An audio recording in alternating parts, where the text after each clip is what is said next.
bonjour à tous.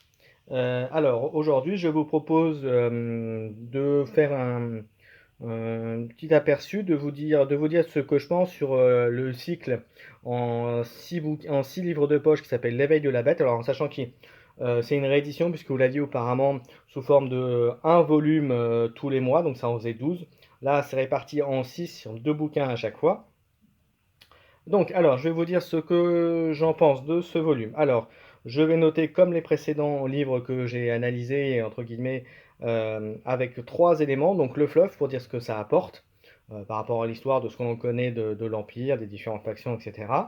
Ensuite, sur l'histoire en elle-même, savoir ce que j'en ai pensé. Et enfin, un petit truc pour tout, mais c'est plus comment l'histoire est écrite, s'il y a des petites choses à dire dessus, voilà, enfin un petit peu le général de l'histoire. Donc là, je ne vais pas noter un bouquin en particulier de la série, je vais booker l'ensemble de l'histoire, voilà, parce que ce serait assez difficile de les dissocier l'un à l'autre. Voilà, allez, on va commencer. Donc, alors, pour commencer, donc le fluff. Pour le fluff. Eh bien, écoutez, il y a énormément de choses à apprendre. Il y a énormément de choses que j'ai, pour être franc, je vous ai appris dessus, sur les fonctionnements de l'Imperium, sur les différents, un peu sur les castes. En sachant, oui, que les livres, en général, chaque histoire, en fait, se sépare en général sur 2 voire 3 plans. Les plans principaux, entre guillemets, étant ce qui se passe sur Terra, par rapport à l'invasion orque, qui est la base de l'histoire, de cette histoire-là, l'invasion et l'attaque des orques. Donc un plan sur Terra, et en généralement un plan avec les troupes de l'Empire, que ça peut être Space Marine, ça peut être la Marine impériale, etc. Vous avez énormément de... Voilà, donc vous avez ces 2 plans-là, donc vous avez énormément de choses différentes.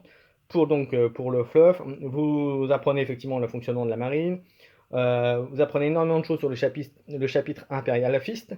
Donc j'en profite parce que là, pour le coup, on est vraiment dans l'actualité, puisque Games va sortir les Imperial Fist et les Salamanders. Il y a aussi un petit un clin d'œil dans un des livres, alors je ne vous dirai pas lequel, avec les Salamanders, puisque oui, allez, je peux vous le dire, il y a leur primarche qui apparaît, donc Vulcan qui apparaît, mais je n'en dirai pas plus. Vous avez également les Eldar qui font leur apparition, bon, bien sûr les orques, forcément, on en apprend pas mal sur les orques. Les taux apparaissent aussi, il me semble aussi, dans un des bouquins. Qu'est-ce que vous avez d'autre? Voilà, vous avez d'autres factions, vous avez bien entendu les Space Marines du chaos qui sont là aussi. Au niveau du fluff, dans les grosses choses que l'on apprend au niveau des livres, alors je vais pas trop vous spoiler non plus, mais disons que simplement vous apprenez la création d'un chapitre Space Marine que l'on connaît tous aujourd'hui, et l'apparition l'apparition d'un autre chapitre Space Marine que nous connaissons aussi tous bien aujourd'hui. Je n'en dirai pas plus. Je n'en dirai pas plus là-dessus parce que je ne veux pas vous gâcher le plaisir de lire ces livres. Qu'est-ce que je peux vous dire d'autre auprès du fluff? Non, bah après, il y a plein de petits détails qui apparaissent, plein de petites choses sur les fonctionnements certains de vaisseaux, sur les commandes, sur les communications. Bon, ça, on sait déjà un petit peu, mais il y a quelques petites précisions qui sont apportées qui ne sont pas négligeables. Donc voilà, donc pour le fluff, je mettrai un 5 sur 5. Parce que là, pour le coup, et encore une fois, je note l'ensemble des bouquins, pas de manière individuelle. Donc 5 sur 5.